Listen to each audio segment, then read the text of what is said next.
Lucas capítulo 1, um mês muito sugestivo, porque é um mês onde a gente celebra aquilo que o Dr. Billy Graham disse, que é o maior evento da história. Vocês sabem que quando o homem pisou na Lua, o presidente Nixon apareceu em rede nacional e disse que o homem pisar na Lua foi o fato mais extraordinário da história. E logo em seguida o Dr. Billy Graham, no auge da sua fama de evangelista, ele foi à TV e ele disse: olha, o presidente Nixon que me perdoe, mas o maior fato da história não foi o homem pisar na Lua, mas foi Deus pisar na terra. Dr. Billy Graham disse que o grande evento que mudou a história do homem não foi porque o homem deixou a sua marca no solo lunar, mas porque Deus se encarnou num homem e deixou a sua marca nas areias quentes da Palestina. E esse evento se chama o Natal. E o Natal é o nascimento desse que foi o divisor de águas da história. O mundo depois dele é outro. Tanto é verdade que hoje nós vivemos no ano de 2022, depois de Cristo. Jesus foi o grande divisor de águas, e sempre quando a gente aprende mais sobre Jesus, nós somos profundamente enriquecidos. Nesse mês, que é o mês que se celebra o Natal, o pastor Luciano quer dar todo o relato do Natal contido nos evangelhos, pelo menos é o que eu vou tentar, de forma cronológica. Pastor, o que significa isso? Juntando os relatos bíblicos, o que aconteceu e qual a ordem que isso aconteceu. E eu vou tentar fazer isso de uma forma bem expositiva.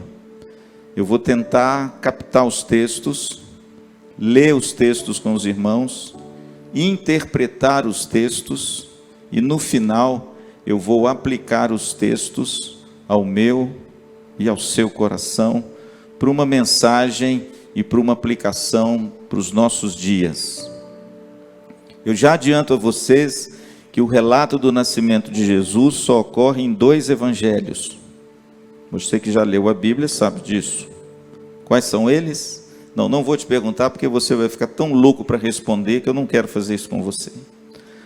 Os relatos sobre o nascimento de Jesus não estão no Evangelho de João. João não relata o nascimento de Jesus.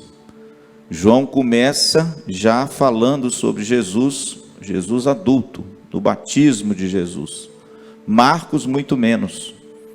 Marcos não fala nada sobre o nascimento de Jesus.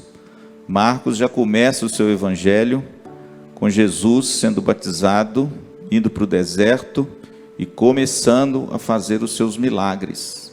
Então nos sobra 2 evangelhos. Quais são eles? Mateus e Lucas. E o interessante é que todo o relato do Natal, que eu coloquei o título do Natal que eu nunca conheci, estão nesses 2 evangelhos. Pastor, por que esse tema? Por que é o Natal que eu nunca conheci? Porque na realidade, irmãos, quando a gente se aprofunda no Natal e no nascimento de Jesus na Bíblia, a gente vê que ele se distancia um pouco do Natal moderno, de luzes, de coisas assim, exuberantes. Quanto mais a gente se aproxima da Bíblia, a gente vê que na realidade o primeiro Natal foi um Natal que teve acontecimentos de grande alegria, mas também de grande dor, de grande sofrimento. E que isso às vezes não faz parte do Natal moderno. E as pessoas perdem, às vezes, na minha opinião, uma das coisas mais ricas quando Jesus veio ao mundo, é que é mostrar não apenas a alegria dessas boas novas, mas mostrar também a feiura desse mundo. Então eu quero fazer um relato cronológico, e eu vou tentar, cada quinta-feira, falar sobre um fato do Natal, e esse fato ser cronologicamente, um após o outro, para a gente concluir, talvez, no último dos fatos, e a gente fechar essa história tão bonita, esse evento tão maravilhoso, como diz o Philip Yancey, o nosso planeta foi visitado, não o homem indo para a lua, mas Deus vindo para a terra, e ele pisou nessa terra, mudou a história do homem, mudou a minha vida, e eu espero que tenha mudado a sua, porque se ele ainda não mudou a sua vida, hoje pode ser o dia que ele vai começar a fazê-lo. Pastor, qual foi o primeiro fato, o primeiro evento que anunciou o Natal, o nascimento de Jesus? Está no texto que eu pedi para você abrir. Tudo começou aí. Tudo começou, irmãos, com o anúncio do anjo a Maria. E isso está relatado em Lucas, capítulo 1, a partir do versículo 26. Segura aí um momentinho que eu vou ler os versículos com vocês, explicar todos eles, até nós chegarmos no versículo de número 38. Porque aí está o início de tudo. Aquilo que o texto chama de anunciação. Deus envia o seu anjo que notifica a Maria as boas novas de que ela seria o receptáculo de algo completamente novo, que a história nunca registrou, nunca viu e nunca teve nada parecido. E a história do primeiro Natal, o Natal que eu nunca conheci, começa em Lucas 1, 26 a 38. Pastor, mas o Evangelho de Lucas, ele não começa com o nascimento de Jesus, não. O Evangelho de Lucas, ele começa com um pré-relato de Lucas, dizendo o seguinte, que ele fez uma acurada investigação, eu estou no capítulo 1, versículo de número 1, de todos os fatos, e depois dessa acurada investigação, daqueles que foram testemunhas oculares de tudo aquilo que aconteceu, ele redige o seu evangelho àquele que ele chama de excelentíssimo Teófilo, está no versículo 3.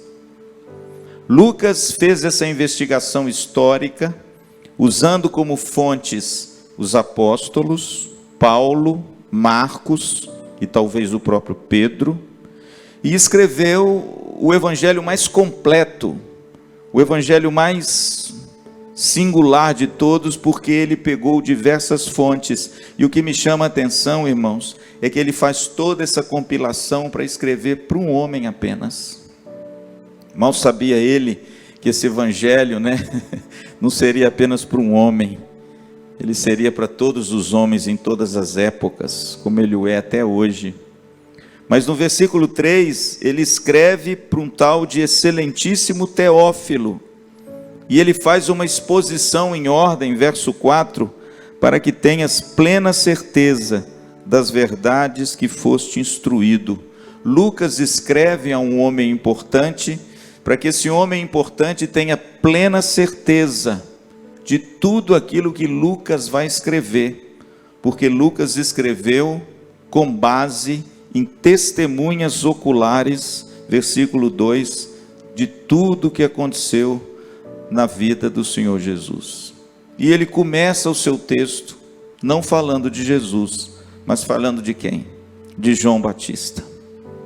Pastor, por que Lucas inicia o seu evangelho falando de João Batista? Porque João Batista foi o amigo do noivo. A figura é muito linda. João Batista foi o precursor do noivo.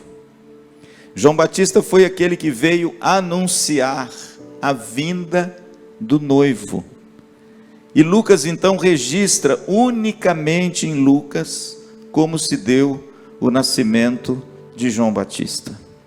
Mas é claro que esse nascimento não nos interessa, mas ele tem uma conexão muito bonita, e vocês vão ver hoje, com o nascimento do próprio Senhor Jesus.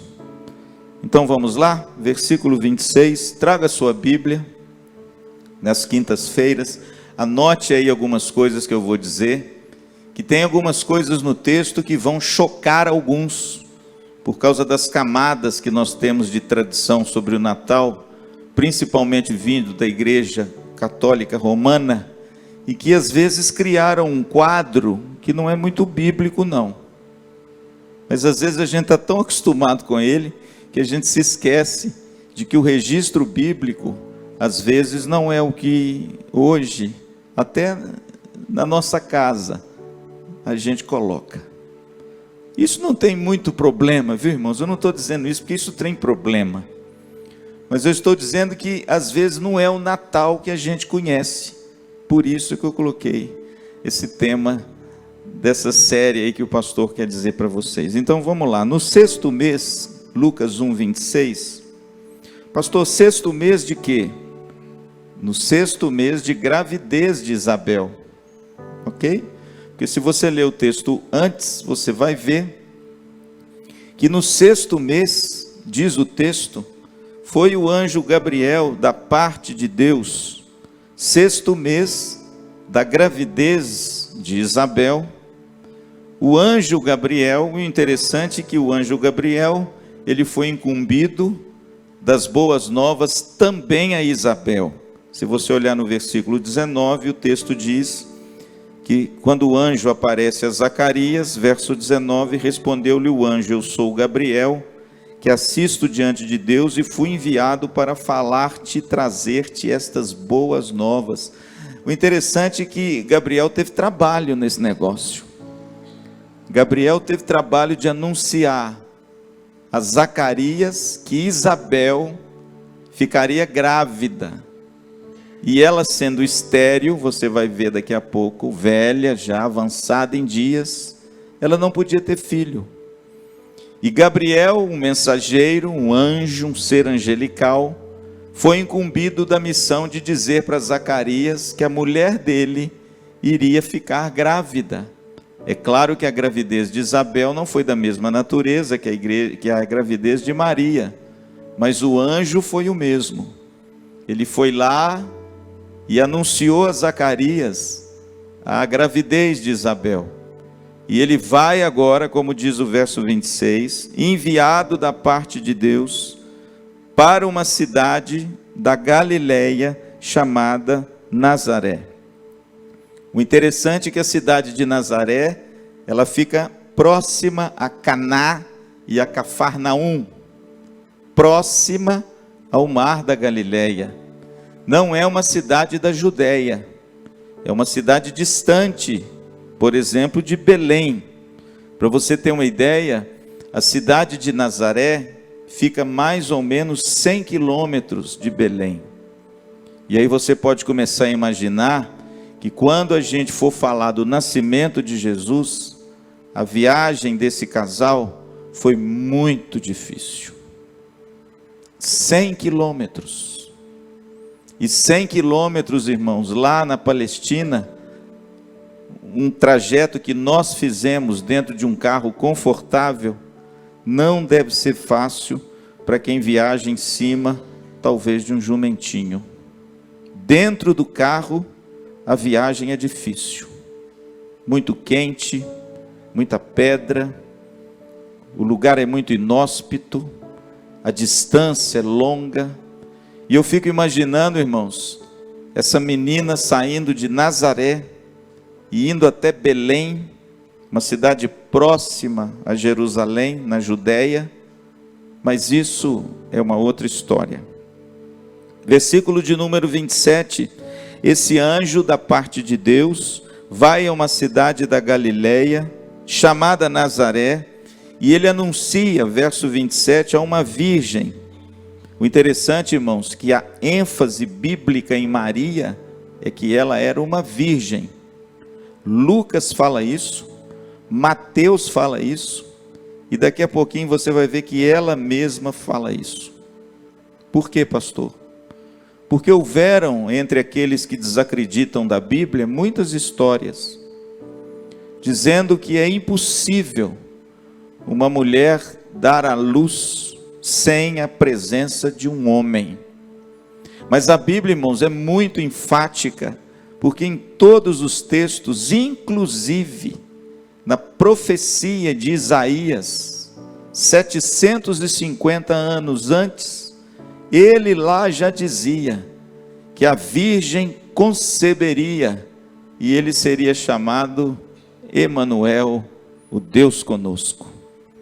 E você vê, querido, que no relato de Lucas, ele diz que esse anjo veio da parte de Deus a uma cidade da Galileia, e isso é muito significativo, por quê? Porque a região da Galileia era a região dos gentios, era uma região improvável, era uma região que não se esperava que de lá viesse boa coisa. Interessante, irmãos, que não era uma região bem vista dos judeus, mas foi lá, nesse lugar improvável, onde ninguém esperaria que sairia alguma coisa, que Deus, irmãos, escolheu e que enviou o seu anjo para notificar a uma virgem desposada com certo homem, verso 24, da casa de Davi. A segunda coisa sobre Maria nesse texto, a primeira é que ela era virgem, a segunda é que ela era desposada. O que é desposada? Ela tinha um compromisso de casamento inviolável. Ela ainda não se casara com José, mas ela tinha uma aliança inviolável e um compromisso inviolável de casamento acima do noivado que nós temos hoje. Por quê? Porque uma mulher naquele tempo, desposada com seu marido, antes de se casarem, com esse nome, né, esse compromisso já de casamento, se houvesse qualquer problema entre eles, eles deveriam se divorciar. O divórcio era usado também no caso onde os cônjuges eram desposados uns dos outros, para mostrar para vocês tamanho compromisso que era que essa menina já tinha com José. O texto diz no verso 27 que esse homem, até agora não está aí o nome dele, mas daqui a pouquinho aparece, era da casa de Davi. Por quê? Porque Jesus seria chamado filho de Davi, e José era da descendência de Davi, descendência de carne.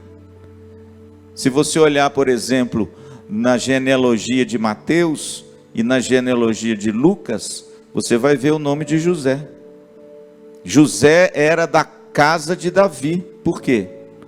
Porque mesmo ele não sendo o pai, mesmo ele não concorrendo para ser pai de Jesus, ele carregava também este nome. Por quê?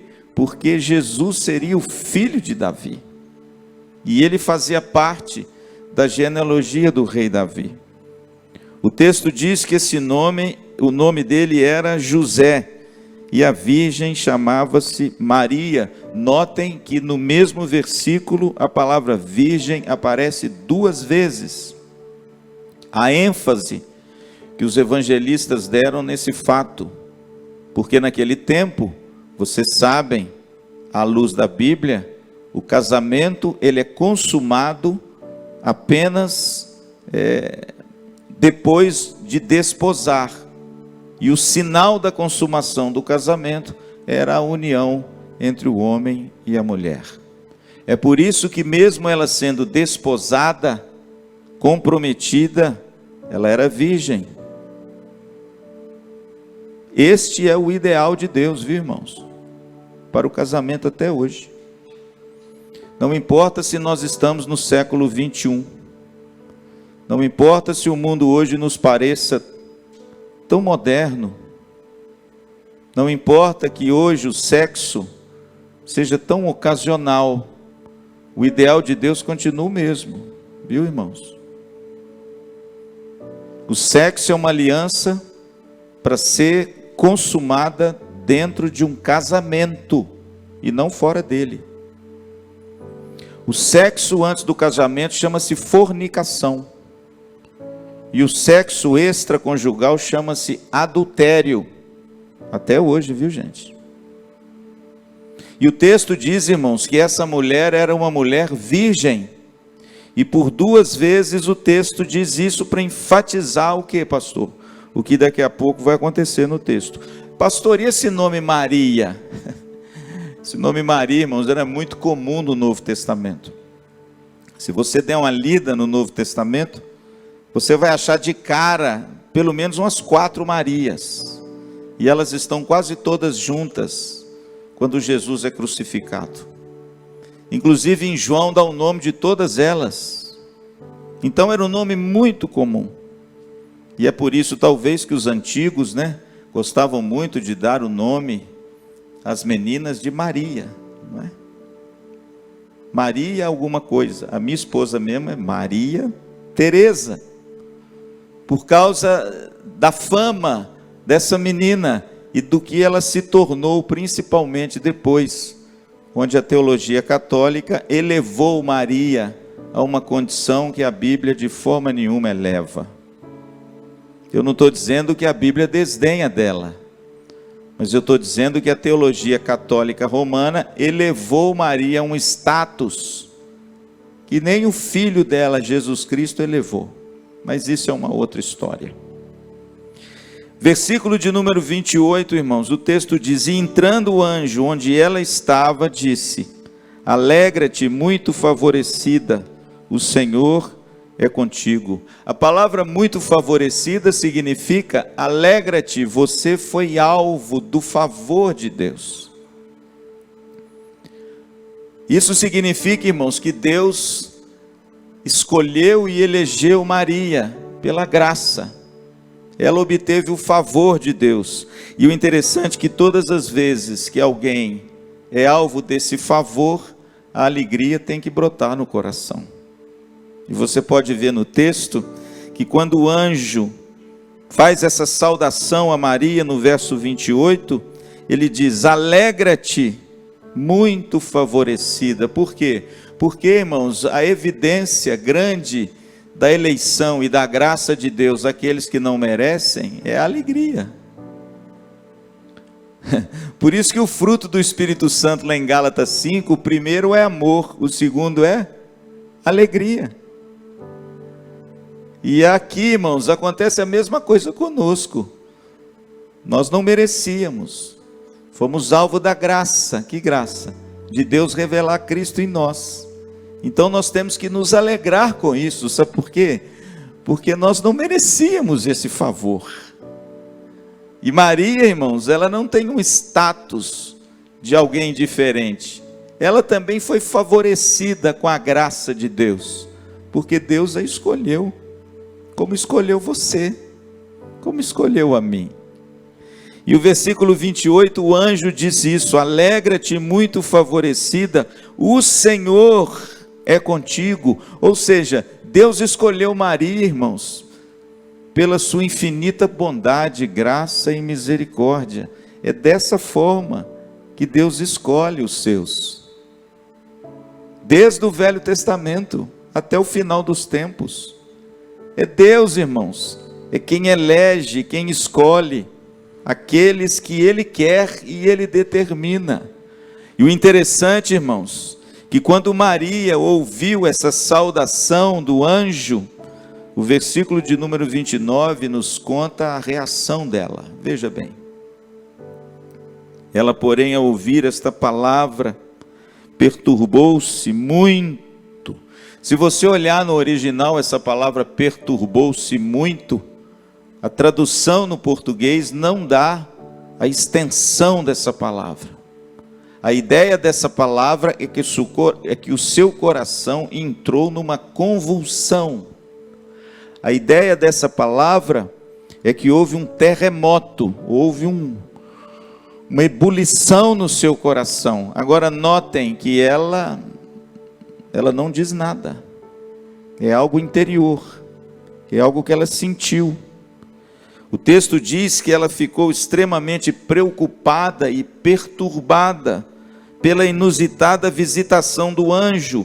Ela, porém, ao ouvir esta palavra, perturbou-se muito e pôs-se a pensar no que significaria essa saudação. Assim como Zacarias, irmãos, quando o anjo visitou Zacarias, e ele ficou tão perturbado que ele ficou até mudo. Maria, quando teve a visão do anjo, e o anjo trouxe essa saudação para ela, o texto diz que ela ficou perturbada. O texto diz que ela ficou a pensar. Até agora ela não abriu a boca. Ela ficou imaginando o que seria esse tipo de saudação, o que o anjo queria com ela, o que Deus ia requerer dela. E aí, irmãos, as boas novas são anunciadas a Maria, versículo 30.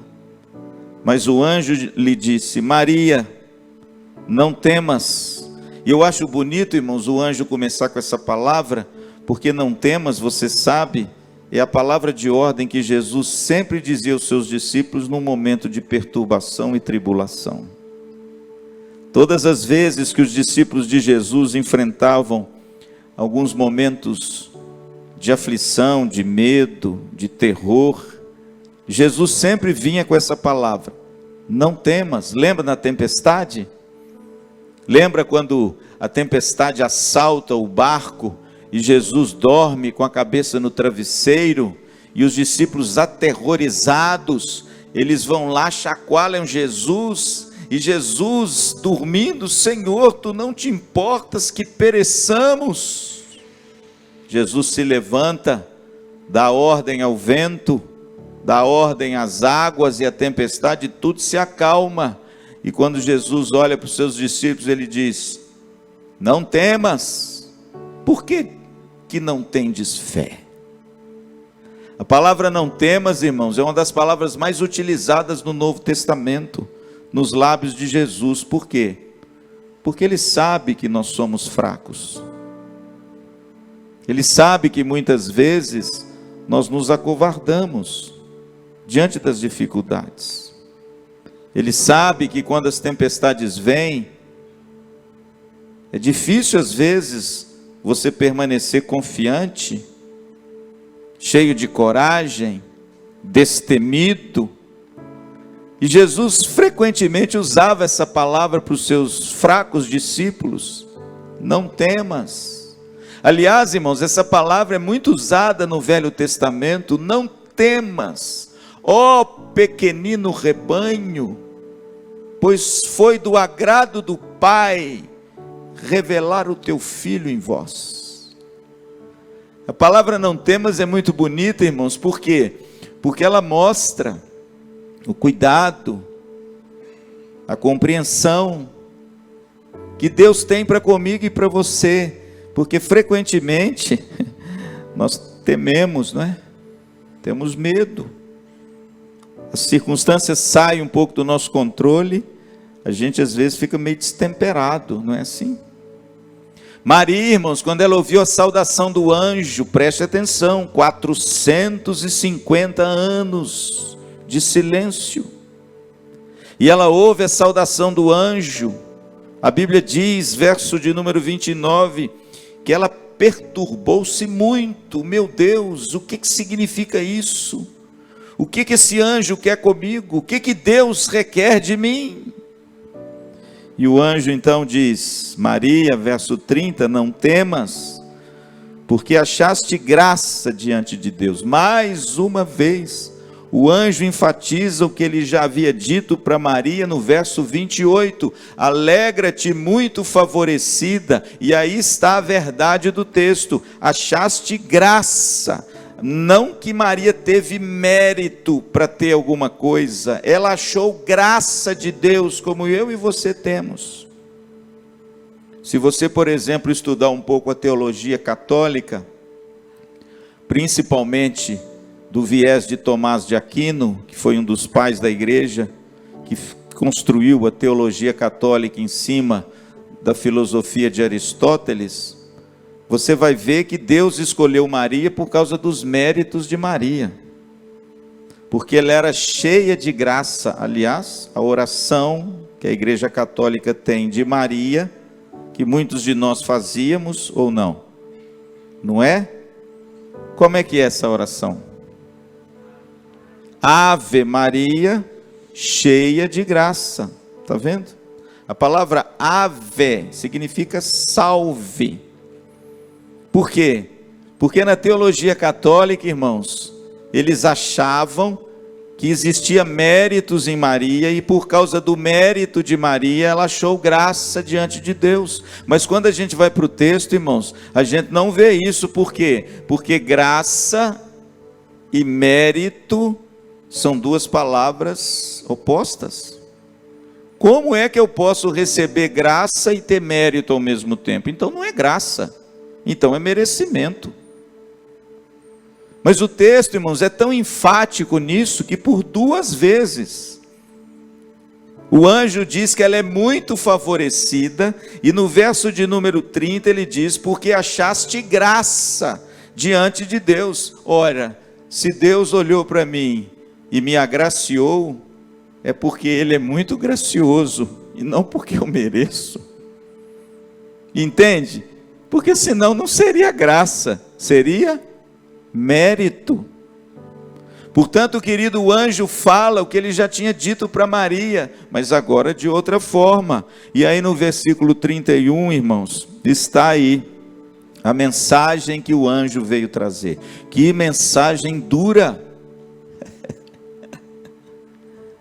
Que mensagem difícil, irmãos. Eu imagino uma jovem como Maria. Pastor, qual era a idade dela? Não sei, ninguém sabe. Mas talvez era uma jovem. As mulheres daquela época, naturalmente, se casavam muito cedo. A cultura da Palestina, à época de Jesus, as meninas já eram prometidas para os seus maridos aos 13 anos. Então, muito cedo, elas já se desposavam de alguém, para talvez um pouco adiante se casarem de fato. Não era como hoje, que uma mulher se casa aí com 28, 29, nada contra, viu, irmãos? Nada contra. Mas é que naquele tempo, as jovens casavam-se muito cedo. Por quê? Porque elas entendiam que elas nasceram, foram criadas e educadas para constituir uma família. E quanto antes ela constituísse uma família, mais possibilidade ela tinha de quê? De fazer um mestrado, um doutorado e ser uma substância lá? Não, irmãos, mais possibilidade ela tinha de ter filhos. Viu? Porque a cultura da época via a mulher e o seu valor também como se ela fosse uma grande progenitora de filhos, porque naquele tempo os filhos eram uma bênção na família, porque era força de trabalho. Eram os filhos que defendiam as casas contra os inimigos. É por isso que o Salmo da família, o Salmo 127 de Salomão e o Salmo 128 diz assim: herança do Senhor são os filhos, o fruto do teu ventre, ele está falando para as mulheres, o teu galardão. Feliz o homem que enche deles a sua aljava, porque quando os inimigos pleitearem a porta da sua casa, eles serão como flechas na mão do guerreiro. O que o Salmo está dizendo? Tenham muitos filhos, porque eles serão a sua segurança. Quando os inimigos aparecerem, eles vão te defender. A propriedade que você vive dela, com o cultivo daquelas pequenas coisas, eles vão te ajudar. Com diferente de hoje, né? É por isso que quando Jesus, lá em Lucas 9, irmãos, a Bíblia é maravilhosa. Lá em Lucas 9, quando Jesus faz uns testes do verdadeiro discípulo, ele olha para um rapazinho e diz assim: tu segue-me. Ele vira e fala assim: não, Senhor, espera aí, deixa primeiro eu despedir do meu pai. Ó. O outro diz assim: não, espera aí, deixa eu enterrar o meu pai. Está certinho. Ele falou certinho. Por quê, pastor? Porque naquela cultura, o jovem não saía de casa assim. Isso é coisa do século para frente, Tex. Naquele tempo não, irmãos. Naquele tempo a cultura era muito agrícola. E não tinha carteira assinada. Carteira assinada é ótimo. Não tinha trabalho, contratar empregados. O cara tinha que ser muito rico. Naquele tempo, irmão, sabe quem trabalhava na propriedade, nas pequenicas propriedades agrícolas? A família. E quanto mais filho a pessoa tinha, mais próspero ele era, mais segura era a propriedade. Então, meu filho, vamos encher a terra. E aí, irmão, sabe o que acontecia nos tempos de Jesus? O jovem não chegava perto do pai dele e falava assim: papai, é o seguinte, brother, estou querendo dar uns rolé por aí, não estou querendo mais morar com o senhor não. Irmãos, isso era a morte. Isso não existia na comunidade da Palestina na época de Jesus. Por quê? Porque o pai, para sair de casa, o filho para sair de casa, para ficar desobrigado de tudo aquilo que ele tinha dentro de casa, o pai tinha que morrer. Se o pai não morresse, a obrigação dele era ficar ao lado desse pai até o pai morrer. E aí, irmãos, quando Jesus chega perto do menino lá para fazer aquele gesto dramático para os seus discípulos, ele olha para ele e fala assim: tu, porém, segue-me. Ele falou: não, peraí, deixa eu primeiro enterrar o meu pai. Está certinho.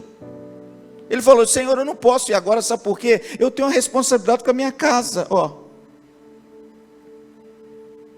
Mas aí, irmãos, vem Jesus e assim se põe acima de qualquer lealdade que você tenha que não seja unicamente a dele.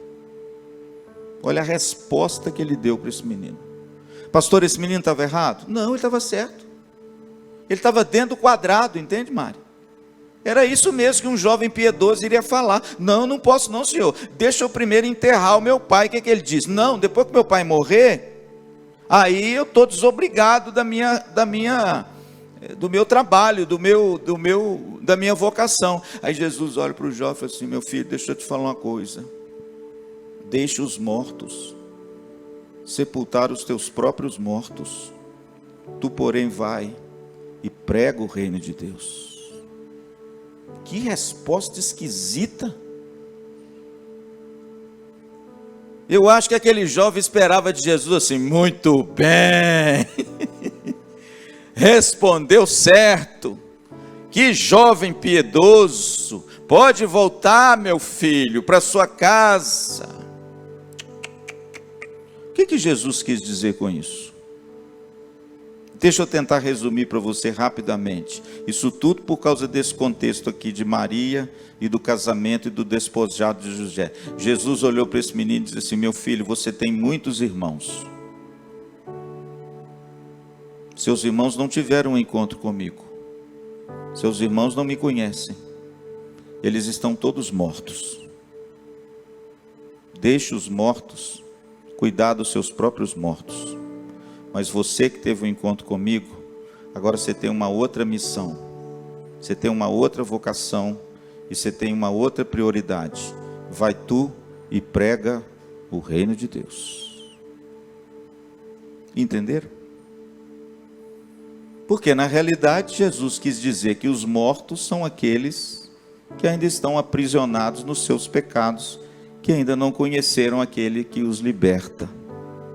Pastor, por que Jesus diz isso? Bom, isso é uma outra história, para Jesus mostrar para mim e para você o custo do verdadeiro discipulado, para você entender que quando Cristo te chama, a sua obediência irrestrita tem que ser primeiro a Ele, acima às vezes até da sua obrigação familiar. É por isso que Jesus disse que talvez os maiores inimigos do homem esteja dentro da sua própria casa.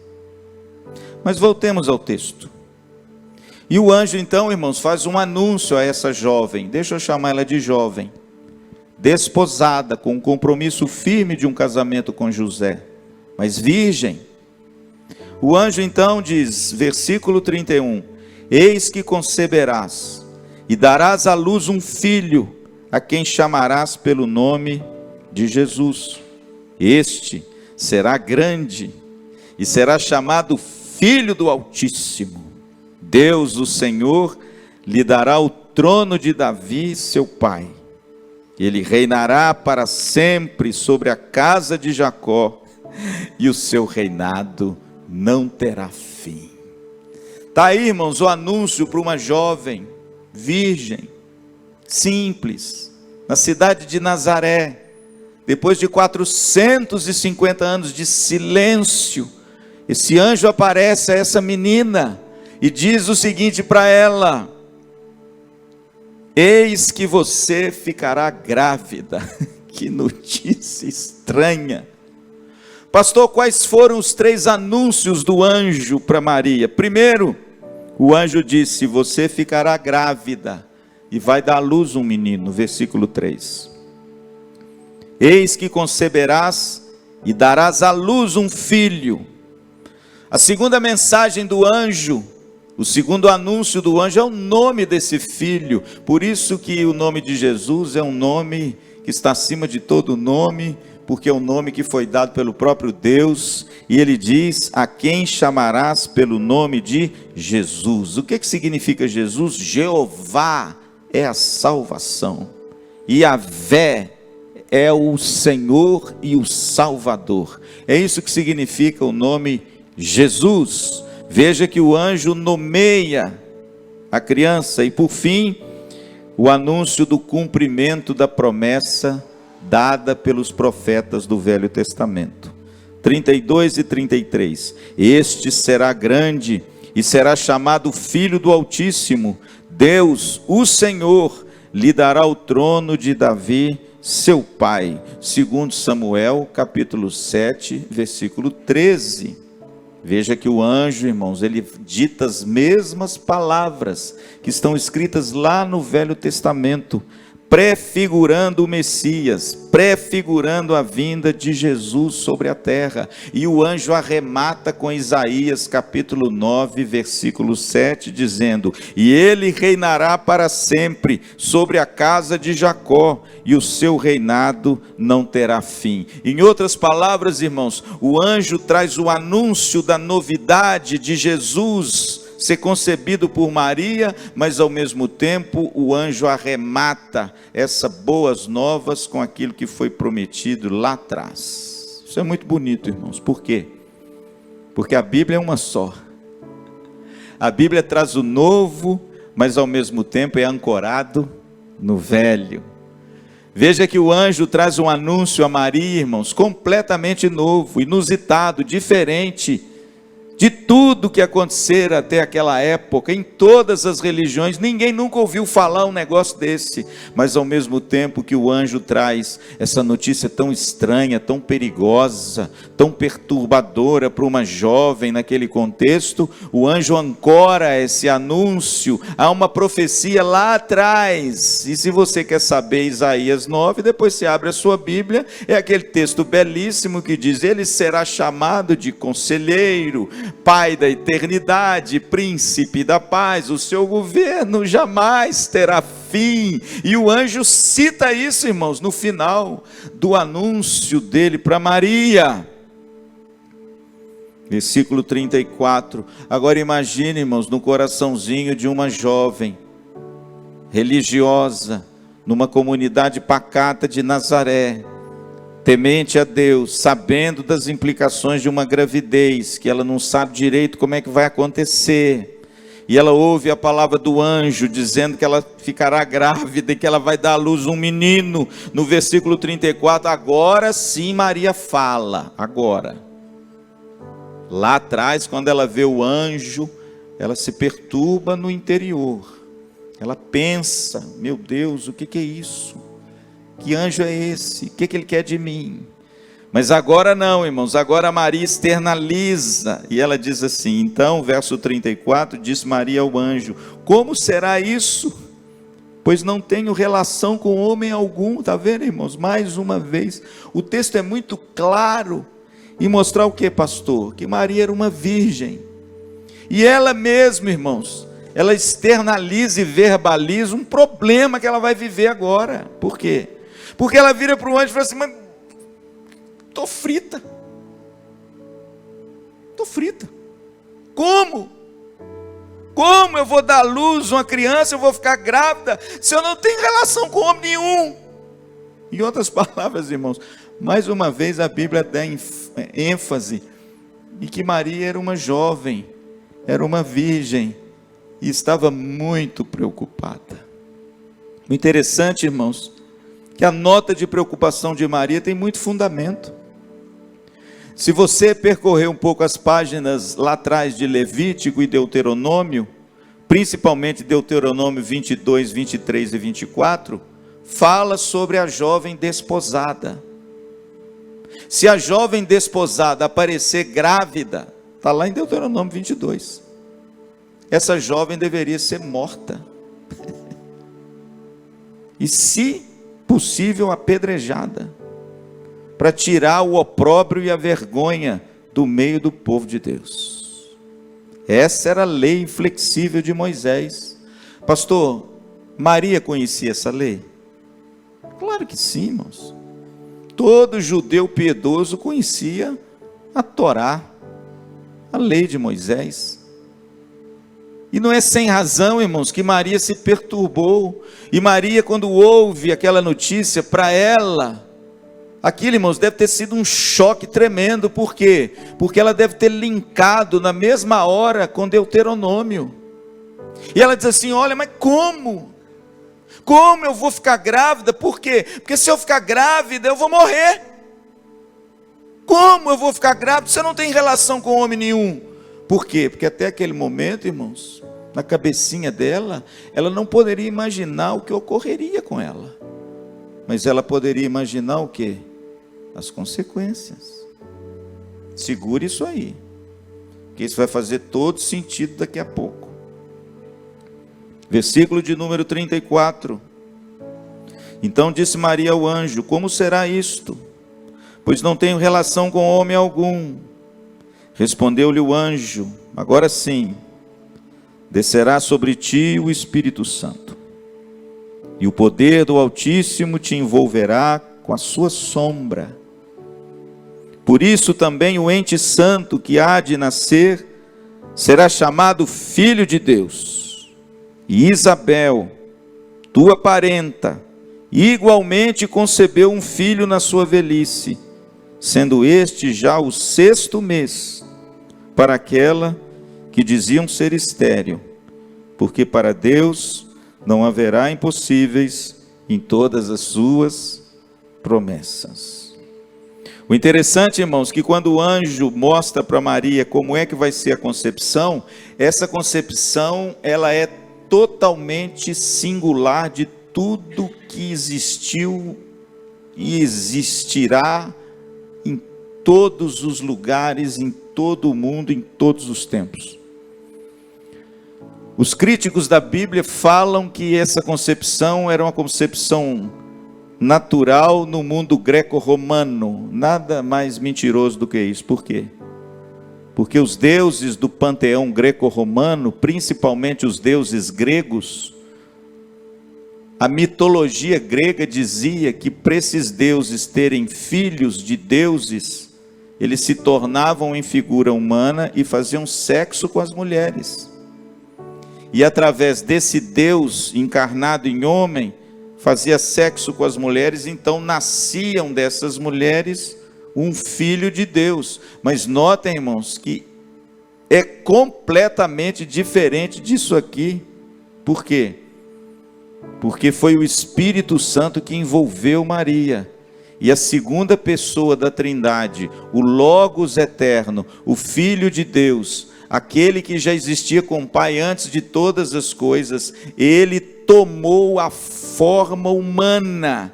E foi através da ação do Espírito Santo, numa concepção espiritual e virginal de Maria. Por exemplo, você já ouviu falar do semideus Hércules? Você já ouviu o filme dele, não é?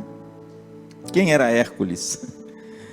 Hércules era o filho de Zeus. Como é que Hércules veio à terra? Zeus se encarnou numa pessoa, fez sexo com uma mulher, e dessa mulher nasceu um menino. Esse menino era Hércules, forte, filho de Zeus. Mas na realidade, irmãos, isso fazia parte da mitologia grega. A narrativa bíblica não tem nada a ver com isso. É algo completamente novo, inusitado e diferente. Por isso, irmãos, é um milagre. Se você quiser pensar em termos de nascimento virginal e espiritual, sem a concepção do homem, você não vai encontrar isso em lugar nenhum. Por quê, pastor? Porque isso foi um ato redentor de Deus que aconteceu uma vez e nunca mais vai acontecer. É aquela intervenção sobrenatural de Deus na história, onde Deus trouxe a essa história o Filho de Deus, a maneira como Deus usou para trazer a segunda pessoa da Trindade encarnada na pessoa humana e sem pecado. Por quê? Porque não teve a concepção do pecado. É por isso que Jesus Cristo, Ele é o Cordeiro de Deus, imaculado. Porque ele foi gerado não pela concepção humana, mas ele foi gerado pela intervenção direta do Espírito Santo no ventre de Maria. Pastor, como é que Deus se deu isso? Mistério. Mas isso é o que o relato bíblico diz. O Espírito do Senhor descerá sobre ti. Ele te envolverá.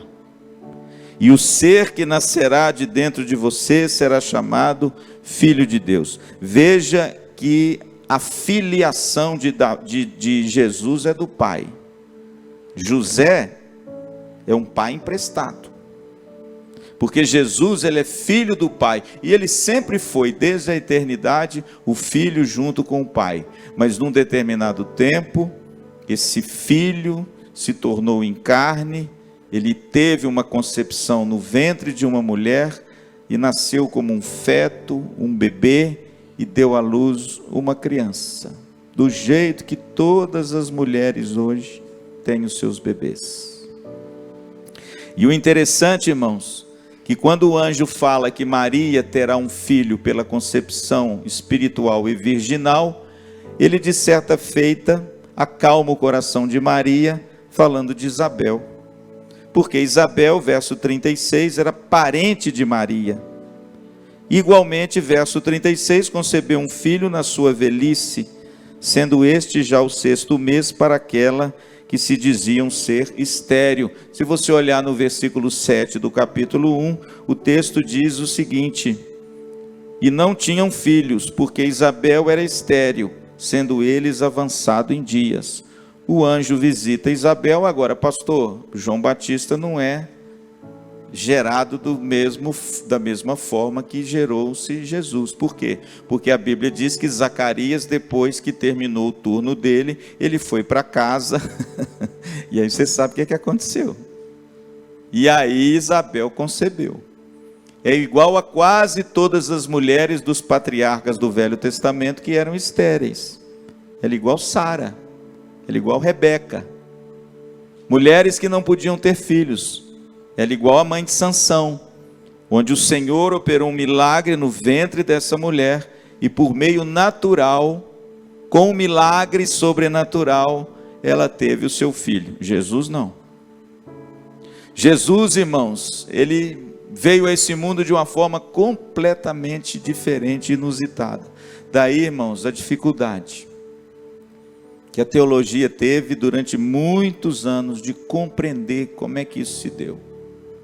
Porque era novo demais, diferente demais. Era completamente divorciado de tudo que os homens tinham visto naquela época.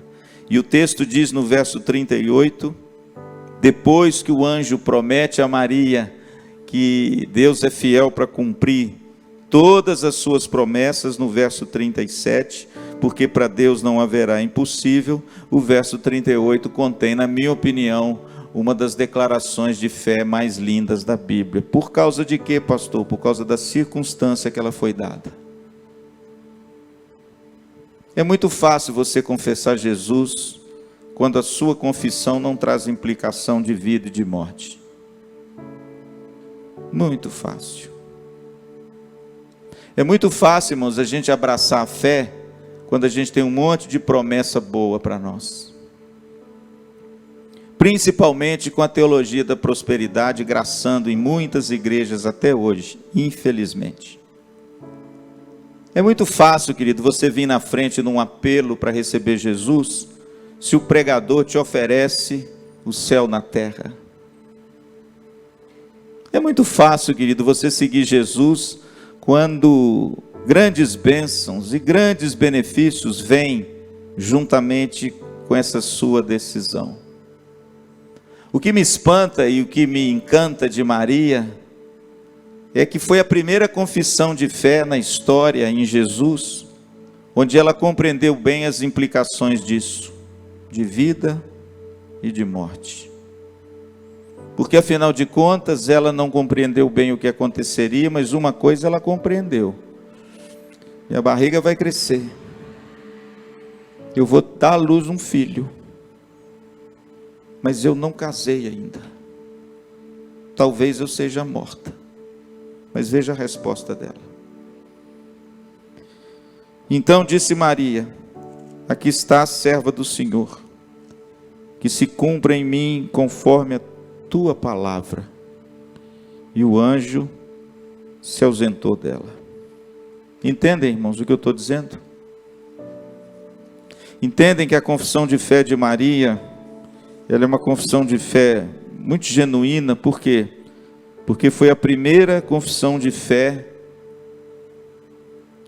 de uma pessoa que reconheceu a Cristo e aceitou a Cristo. E aqui eu faço um trocadilho: ninguém aceitou a Cristo mais do que Maria.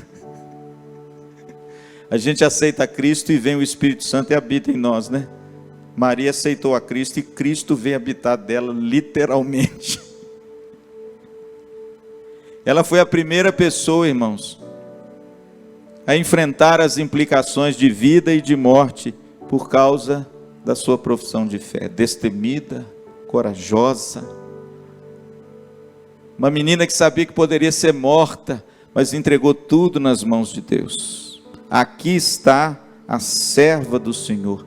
Veja, querido, que ela não foi agraciada à toa. Ela recebeu de Deus essa graça. Mas ela também era uma menina piedosa. E ela abraçou essa vocação tão difícil que ela teve no início. E ela, de forma muito corajosa, testemunhou para o anjo, testemunhou para Deus, para o enviado de Deus, que se cumpriria nela a palavra de Deus, com todas as implicações que ela enfrentaria daí por diante. E o texto termina de uma forma muito bonita e poética, né? Olha lá. E o anjo se ausentou dela. Em outras palavras, resposta certa. E a Bíblia diz que ele se ausentou dela. Esse, irmãos, é o primeiro texto que eu queria compartilhar com os irmãos, porque tudo começou aí. O anúncio. O anjo visitando Maria. E aí eu quero concluir, como eu disse, o que eu aprendo desse texto tão belo? O que esse texto de anunciação traz para mim e para você hoje como lição desse primeiro Natal? O Natal que eu nunca conheci. Primeiro, nós aprendemos que a promessa de Deus pode parecer demorada, mas ela se cumpre no tempo oportuno. Amém? Versículo de número 37, porque para Deus não haverá impossíveis em todas as suas promessas. Sabe quando é que Deus fez essa promessa ao homem de trazer ao mundo o Redentor? Gênesis 3,15. Aonde, pastor? Lá na queda. Lá nos primórdios da humanidade. Quando o homem peca, e Deus então argui o homem, e ele diz o seguinte para a mulher: você dará à luz um descendente, o teu descendente, e este ferirá a cabeça da serpente. Quem é este? Jesus. Aí eu pergunto, quantos anos demorou isso? Ai, ai, a saga do homem na terra, né? Até, irmãos, a data que o anjo Gabriel visitou a jovem, simples e piedosa Maria. Quantos anos, irmãos? Desde Gênesis 3 até Mateus capítulo 1 se passaram. Pastor, o que eu aprendo com tudo isso? Que a promessa de Deus, irmãos, às vezes pode parecer demorada, mas ela se cumpre no tempo certo, amém? No Kairos, no tempo de Deus, ela vai se cumprir. Persevere, tenha fé e aguarde, porque Deus é poderoso para cumprir a sua promessa, amém, irmãos? Pastor, o que nós aprendemos com esse texto tão belo desse anjo e dessa moça? É que Deus realiza o inusitado, muitas vezes por meios improváveis. Deus realizou algo completamente novo, diferente, algo inusitado que ninguém pensava, não existia em religião nenhuma, nada escrito sobre o que esse anjo falou a Maria, a forma dessa menina conceber uma pessoa. Isso não existia em literatura nenhuma, em nada, foi completamente inusitado. E sabe o que me chama a atenção? Deus usa essa coisa nova, usando quem? Aquele que é mais improvável. Primeiro, ele vai numa região que ninguém conhece. Ele vai para uma região onde é desprezada de muita gente. Ele vai para Galileia.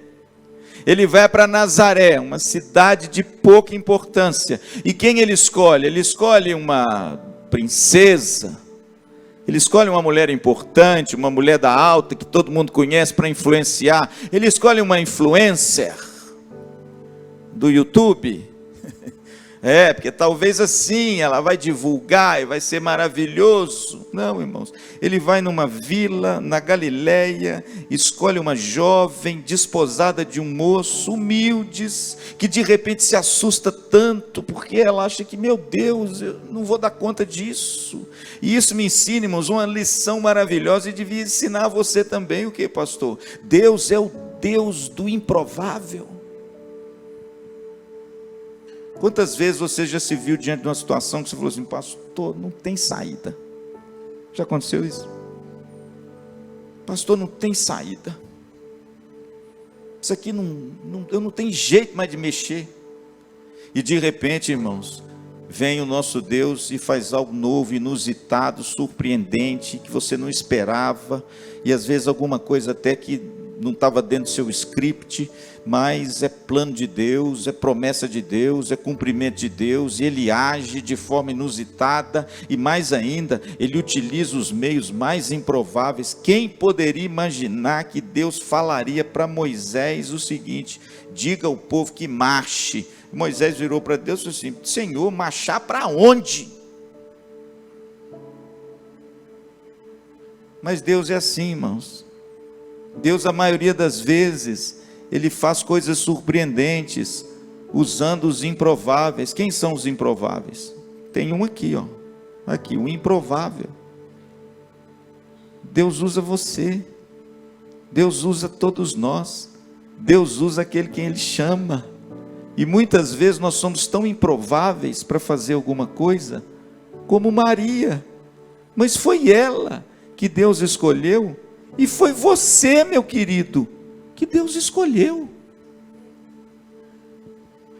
Tem muita gente, irmãos, que fica se vitimizando. Nós estamos sofrendo desse mal na sociedade.